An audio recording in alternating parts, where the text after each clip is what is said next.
My name is Richard, and I thought I had seen every kind of arrogance in my life.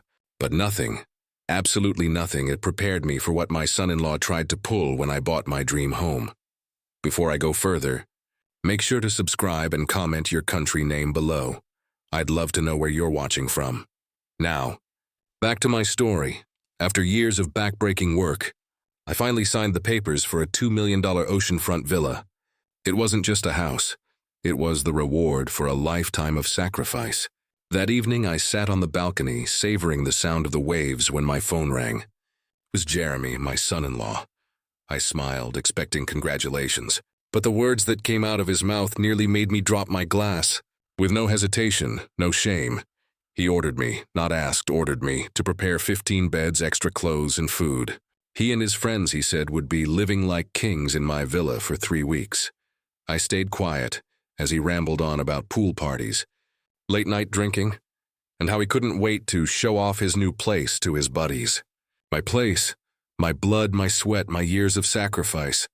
I hung up, my hands trembling with rage. That boy had no idea who he was messing with. The next morning, I stared out at the sparkling ocean view, but all I could feel was anger. Jeremy thought he could waltz into my life and claim my villa as if it were his birthright. He'd been manipulative since the day he married my daughter. Sweet smiles on the surface, but underneath, arrogance and entitlement. If I refused him directly, I knew exactly what would happen. He'd twist the story, rush to my daughter with tears in his eyes, and make me look like the heartless old man who wouldn't share. I wasn't going to fall for that trap, so I did the unexpected. I called him back, keeping my tone calm, almost inviting. "All right, Jeremy. If you and your friends want to stay, come ahead. The villa will be ready." He laughed, triumphant, his voice dripping with smugness. "That's more like it, Dad. You won't regret this." But I had already made up my mind. Oh, I was going to let him come. Let him bring his drunken friends. His arrogance, his disrespect, and then, when he least expected it, I would take everything from him in a single blow. The day they arrived, the sky was clear and the sunlight made the sea glitter like cut glass.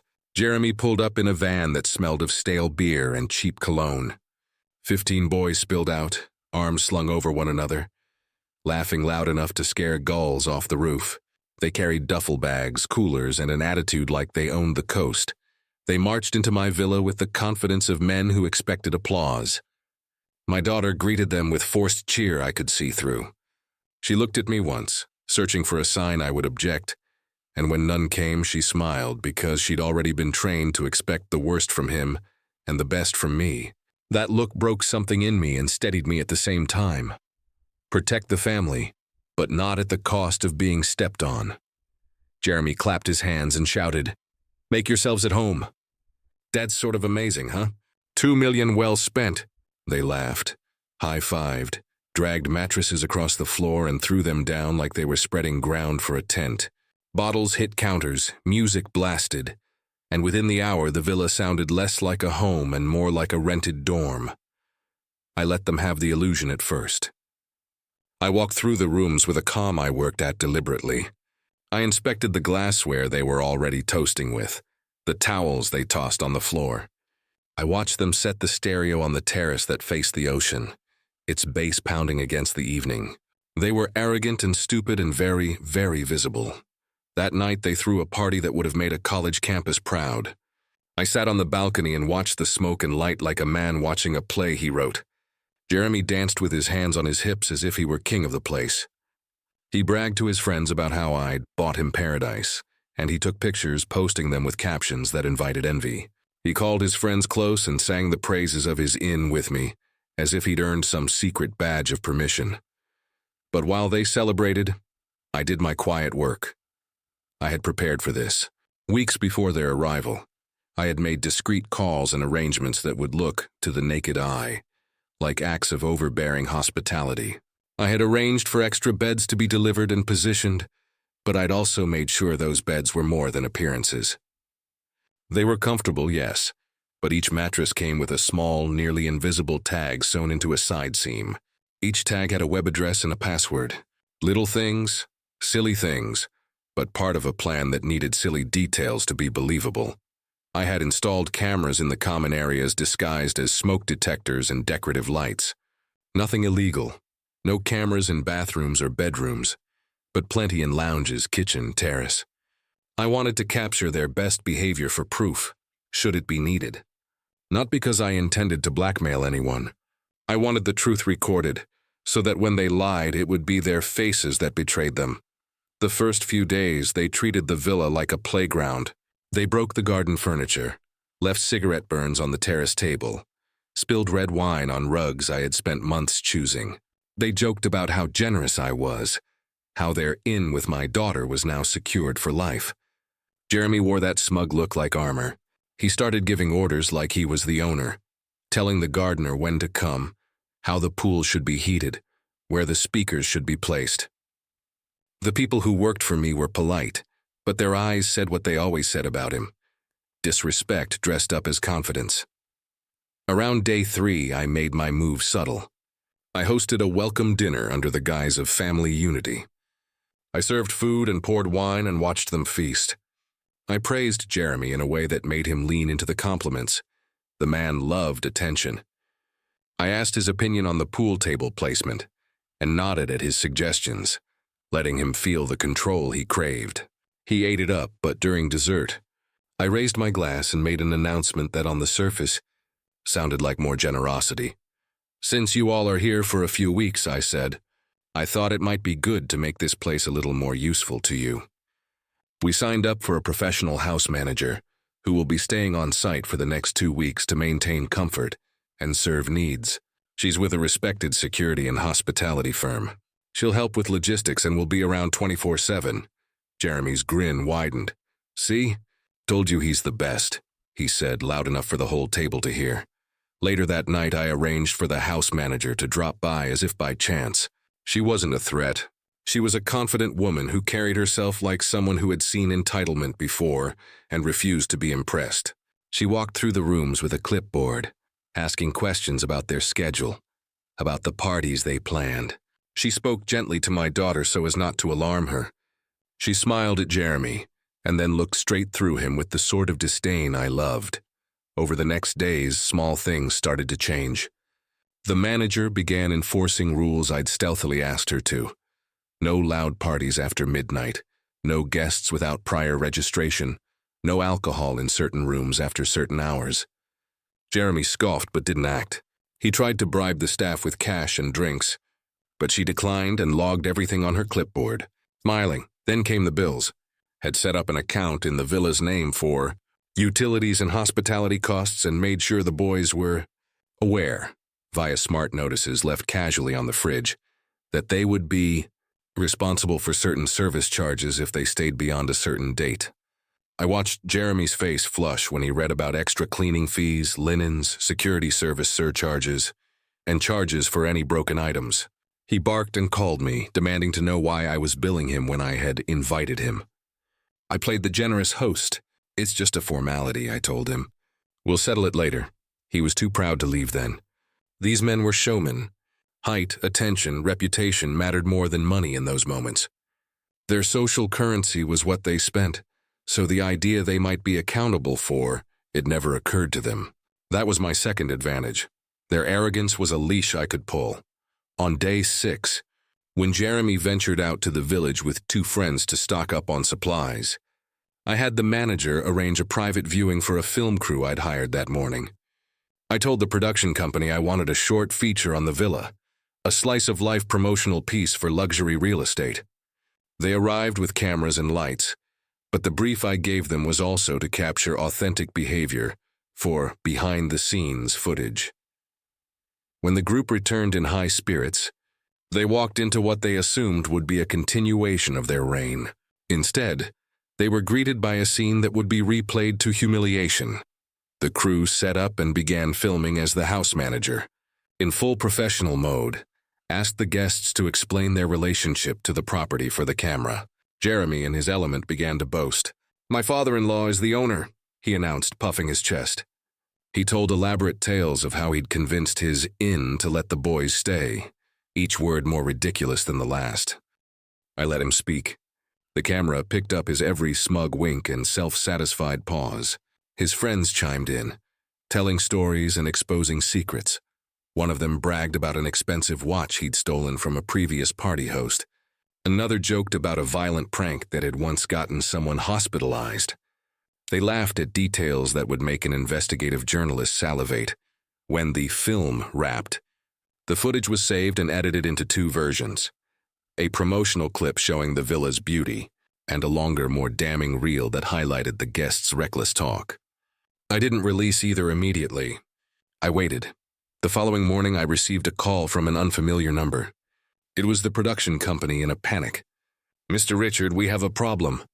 One of the guests posted some of the footage online without permission, and now it's spreading. We can't use the material for our marketing, but it's getting traction on a private forum.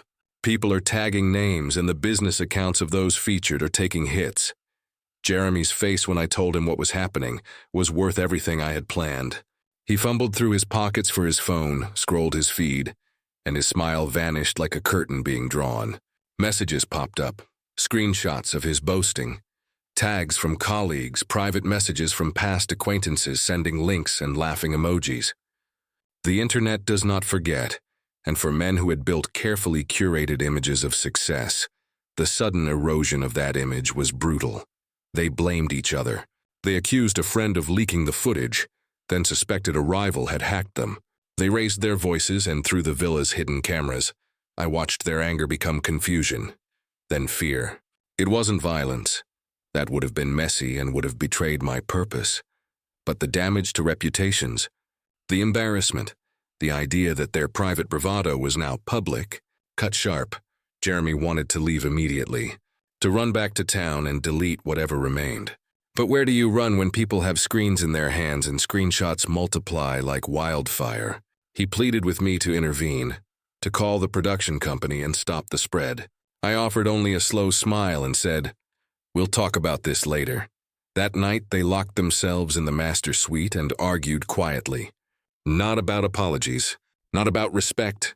They argued about whose social account would be eaten alive first, whose sponsors would notice, which job would be at risk. Their priorities revealed themselves. They cared more for image than for decency. 2 days later, a message arrived from Jeremy's workplace, a polite inquiry asking about certain photos making the rounds. His voice shook the first time he read it to me. It dawned on him then that consequences were rippling outward in ways he had not foreseen. He looked at me with a new expression, not fear exactly, but a dawning understanding that he had miscalculated. He tried to bargain for my silence, for my help, for a resolution that would spare him the fall. I listened to his pleas, to his sudden attempts at contrition, and for a moment I felt something like pity. Then he said quietly, "Please, Dad, don't make this worse. I'll make it right." I thought about the mess he'd made of other people's lives with that same swagger. I knew his promises would be empty. I had a decision to make.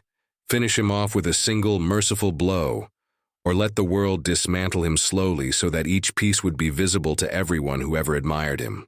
Both outcomes would teach a lesson. One would keep him small and quiet forever. The other would make sure everyone who had been wronged knew the price of entitlement. I had already chosen my path. I wasn't going to let the internet do all the work. I was going to take the lesson from public humiliation and turn it into personal accountability. I would make sure Jeremy understood how fragile the pedestal he stood on really was, and I would do it in a way that left nothing to doubt. That night, as they slept fitfully, I prepared the next phase. I called the bank, spoke in measured tones, and arranged for a small temporary hold on certain accounts connected to the villa's guest privileges. I filed a complaint about the unauthorized filming and had proper legal notices drafted by morning. I wrote letters that would be read by those whose reputations the boys had trampled. I also set a personal trap, something less public but far more cutting. I left a note under Jeremy's pillow, not accusing, not threatening, merely factual. Evidence copied, people notified, meetings scheduled with those affected. No screaming, just the quiet precision of a man who had spent his life building things and now used that skill to dismantle with care. In the morning, when Jeremy read the note, color drained from his face. His bravado finally cracked. He stared at me with a look I had not seen before. The look of a man who understands he is both the architect and victim of his own downfall. "You could have stopped this," he said. Voice thin. "I did stop something," I answered. "I stopped you from turning my home into a stage for your show. The rest is on you." He clenched his fists, not because he planned to fight me, but because he was furious at his own gullibility. Around him, his friends whispered and packed in jittery silence. The villa that had been his playground now felt like a courtroom, and I was the judge who had called the witnesses. As they gathered their things under the pretense of leaving voluntarily, I watched each face closely. Some still had contempt, some had fear. All had the realization that their actions had consequences far beyond a drunken night. They had normalized cruelty. Now they were staring at the result. I let them go that afternoon in the end. I did not throw them out violently. I escorted them to their van, watched them drive off under the watchful gaze of my hidden cameras, and let the ocean swallow their retreating dust like a curtain closing on a bad performance. But the story did not end there. Because while they left the villa physically, what I planned next would make sure their exit felt permanent. I had one last surprise left, a move that would strike at the heart of Jeremy's pride and force him to reckon publicly for the first time in his life. And when he thought the worst was behind him, I would pull the final thread. For a week after they left, the villa felt too quiet, the echoes of laughter replaced by a small, persistent ringing of vindication. I walked through the rooms, touching the things they had wrecked, and cataloged every mark, every cigarette burn, every spilled stain. My staff did their best to restore what they could, but I kept copies of everything. Invoices, repair estimates, screenshots of the posts, the edited footage, the production company's notes. Evidence is a slow, patient beast. When it's fed and nurtured, it eats through arrogance clean as acid. Jeremy tried to fix things the only way he knew how, with apologies that sounded like rehearsed speeches, and with money he assumed would buy forgiveness. He sent messages to my daughter, to me, even tried to reach out to some of the victims individually, offering refunds and promises. I let him fumble. He was learning a lesson not from words, but from consequences. The first real blow came when a former client of one of Jeremy's friends recognized a face from the leaked footage and posted it to a business forum. Within hours, other posts followed. Names were connected to places of work. Sponsors reached out with inquiries. One of Jeremy's friends saw his freelance contracts evaporate as emails of concern piled up in his inbox. The men who had been laughing at the villa suddenly watched their livelihoods tilt. Jeremy called me that night, voice thin. "Please, Richard, can you ask them to stop? I need to keep my job. I can pay." He trailed off. The entitlement finally punched through his throat. I listened for a long time, thinking of my daughter's face at that first arrival, thinking of the years of discomfort I'd swallowed to keep peace. "Make it right," I said finally. "Start with honesty. Tell the truth. Accept responsibility." He promised he would. He also promised to show up at my office the next morning to set things straight. When he arrived, his hair was rumpled, his suit cheap and ill-fitting. He held his head low, hands stuffed in pockets. He mumbled apologies, but I could see the real fear in his eyes. Fear is useful. It makes men small enough to admit mistakes. Yet he didn't understand the scale. Public humiliation had been only the middle act. I intended the finale to be private, surgical, and irreversible. I began to reach out to people who mattered. The production company, firmly on my side now because they feared legal trouble, agreed to hand me the raw files and a sworn statement about unauthorized filming. I sent carefully worded letters to Jeremy's employer, to sponsors connected to his friends, and to a few influential local columnists I'd met over the years. Each message contained evidence and a polite explanation. This was not a witch hunt. It was an account of real harm caused by reckless behavior. I was not looking for vengeance for the sake of cruelty. I wanted restitution and accountability. When the first employer called Jeremy in for a meeting, his hands trembled in ways I had never seen when he was bragging about owning things. The meeting lasted less than 30 minutes. "We have standards," the HR representative said calmly. "We cannot have employees associated with this type of conduct." They could not say everything publicly, but the message was clear. The pedestal was gone. Word moved faster than I anticipated. The friends started getting calls from agencies and other men in their circles. One by one, payouts dried up. Prestige, something Jeremy and his friends had taken for granted, evaporated like morning fog. For these men, reputation had been currency. With its disappearance, they were poor in a way neither of them had imagined. But I didn't stop there. Letting the world punish them would have been enough for some, but Jeremy had wounded my family in a way that deserved an acknowledgement stronger than quiet ruin. I needed him to understand the human cost. I arranged a small meeting at the villa and invited the people who had been affected by the boys' past pranks, the neighbors who had complained about noise, and the few staff members who had been there the night things went wrong. I also invited my daughter and made sure there were people present she trusted. The meeting was framed as a restorative conversation, a chance for those harmed to speak and for those who'd done harm to listen. Jeremy arrived with a face that resembled a child caught with a hand in a jar. He kept his eyes down as people spoke. The gardener described the sense of violation when his tools were ruined. The housekeeper explained how she'd cried the night they trashed the linen closet. A neighbor told of how his elderly mother had been disturbed by screaming until dawn. Each story was small, ordinary, and sharp. Each was a mirror held up to Jeremy's arrogance, showing how thoughtless actions ripple outward. When it was his turn to speak, he stammered. "I didn't mean," he began, but the community had no interest in intentions. They had interest in impact. I asked him to list the concrete steps he would take to make amends. Not flashy donations or public posts, but phone calls, apologies, reimbursements, and commitments to community service.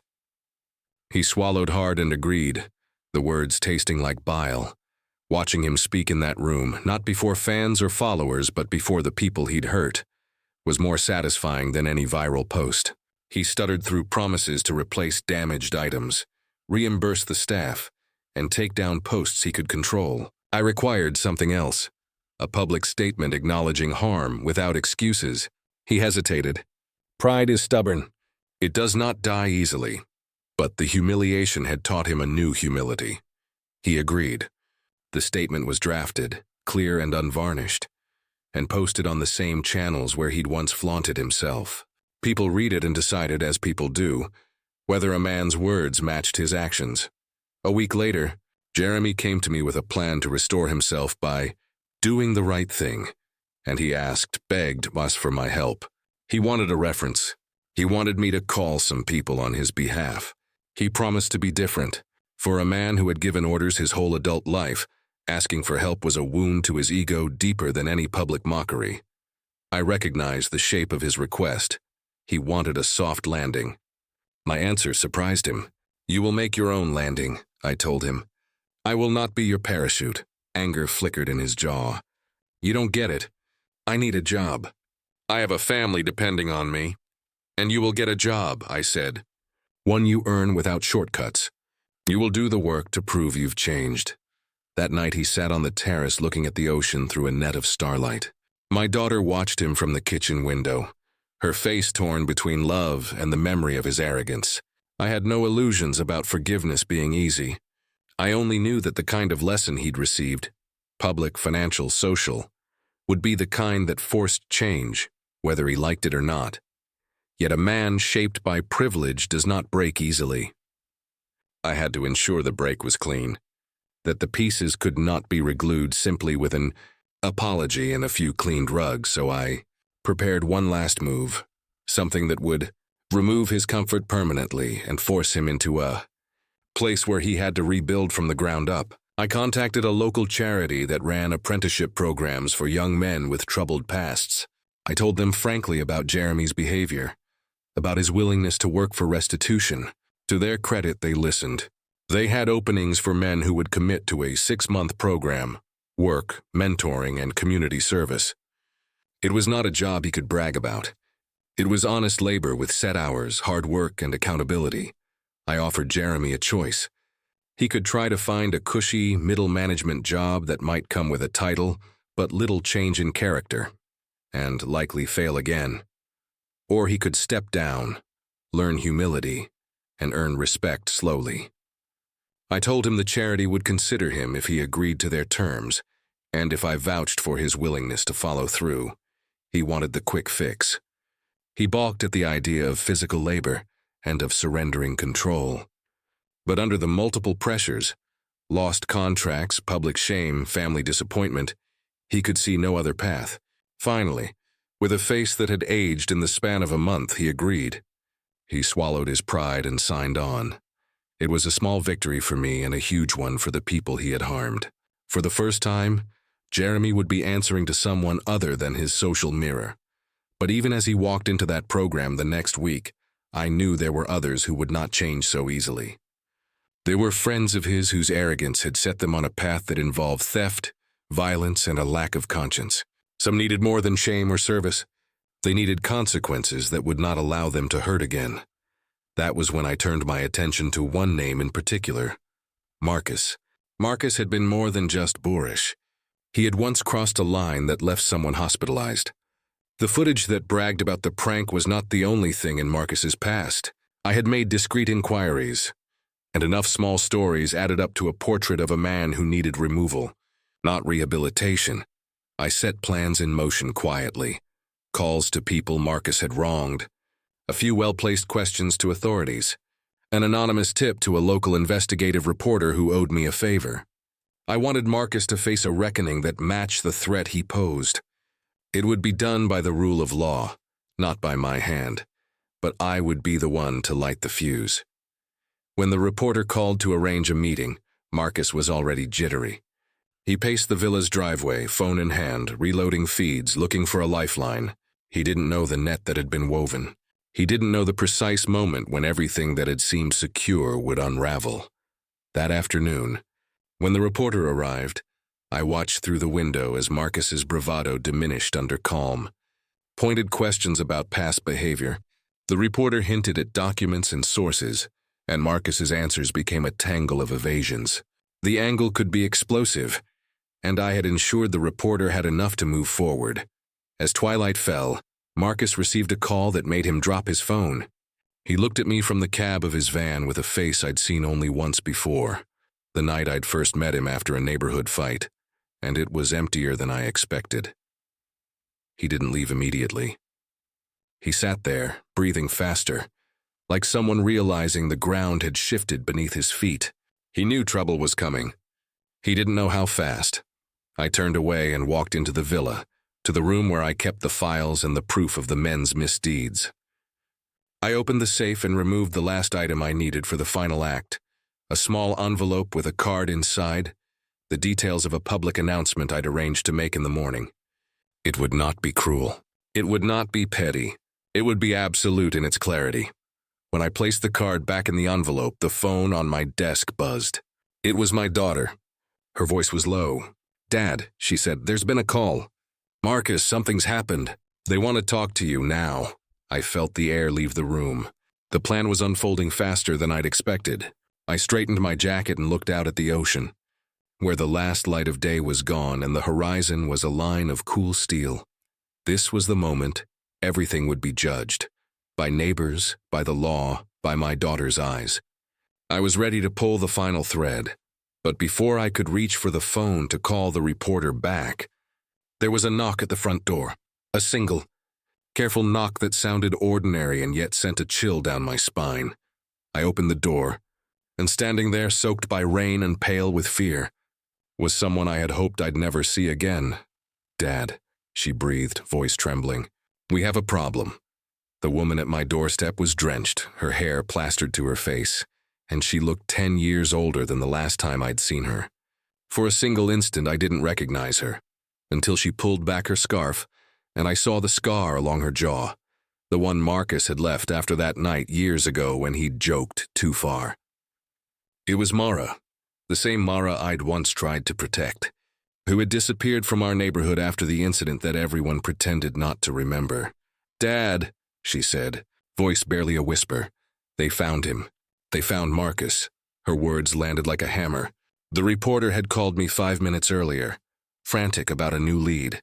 Now Mara, soaked in the rain, stood at my door with the same haunted eyes I'd seen the night she'd been hurt. Behind her, 2 uniformed officers waited. One held a sheaf of papers. The other looked at me with something like apology. "We need to bring him in for questioning," the officer said. "There are charges pending." Everything moved at once. Marcus, who'd acted like a challenger to the world, was suddenly small enough to be escorted. The reporter who had come by earlier confirmed that enough threads had been pulled to turn a pattern into a case. Evidence, old and new, had been gathered, and authorities had decided it was time to act. I felt cold and alive at the same time. Justice arriving by law rather than by my hand was the exact outcome I had wanted. Jeremy sat across from me in the study, hands clasped so tightly his knuckles were white. He looked like a man who'd been weathered by his own storms. "Did you do something?" he asked, voice thin. "I started the process," I said honestly, "but the law finished it." I didn't gloat. There was no triumph in a man's ruin when the world's order did the work. There was only the satisfaction that the dangerous had been stopped, and that those harmed would, perhaps, find an end to the waiting. In the days that followed, the villa became the center of a ripple that could not be smoothed. Marcus was arrested.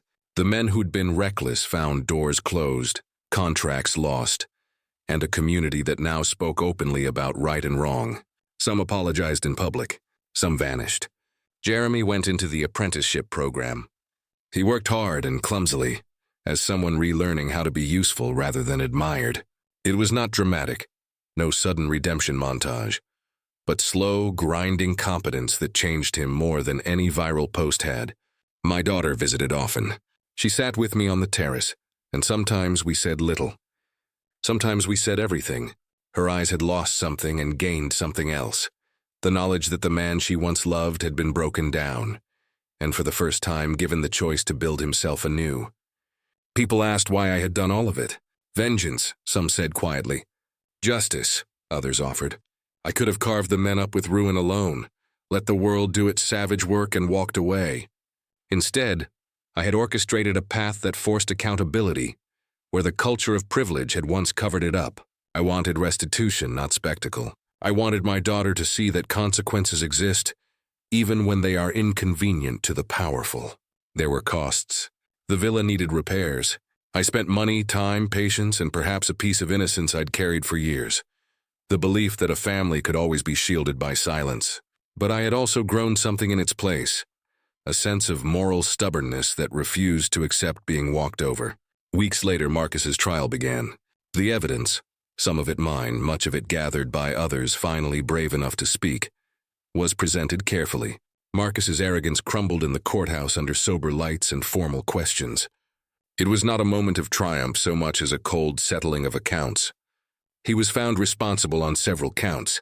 Justice did not erase the pain he'd caused, but it did put a legal boundary around him. Jeremy, watching from the gallery during some hearings, flinched at each mention of ripples he'd helped cause. The program he'd joined made him work with his hands, scrub floors, repair fences, and sit through counseling sessions. He wrote letters of apology that he mailed himself. He visited victims to listen, not to defend, not to explain, but to hear. Some forgave him, some never would. He had to live with both, and that was as it should be. One evening, as the sun slipped into the ocean like a molten coin, my daughter and I walked the terrace. We didn't speak for a long moment, and then she said, "You did what you had to do, Dad.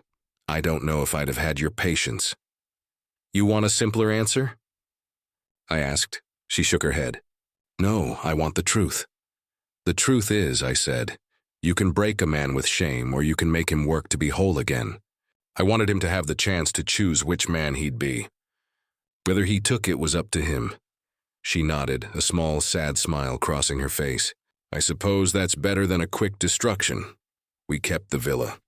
I considered giving it away or selling it, but in the end I decided it should remain. Not as a trophy, but as a reminder. I started a small program there for young men who needed structure, mentorship, jobs, accountability. If anything good came from those dark weeks, it was that the villa could be a place that rebuilt, rather than merely exiled. People still brought up the story. Neighbors whispered. Some praised me. Others called it meddling. I accepted both with a steady breath. The measure of success was not in the gossip, but in the changes that came after. A former bully learning to fix a fence. A gardener's teeth no longer clenched over unpaid damages. A woman once too afraid to walk at night passing by without fear. As for Jeremy, time did something few words could. He grew less performative and more present. He learned the dignity of work and the humbling of being accountable. He still made mistakes. He still tested boundaries.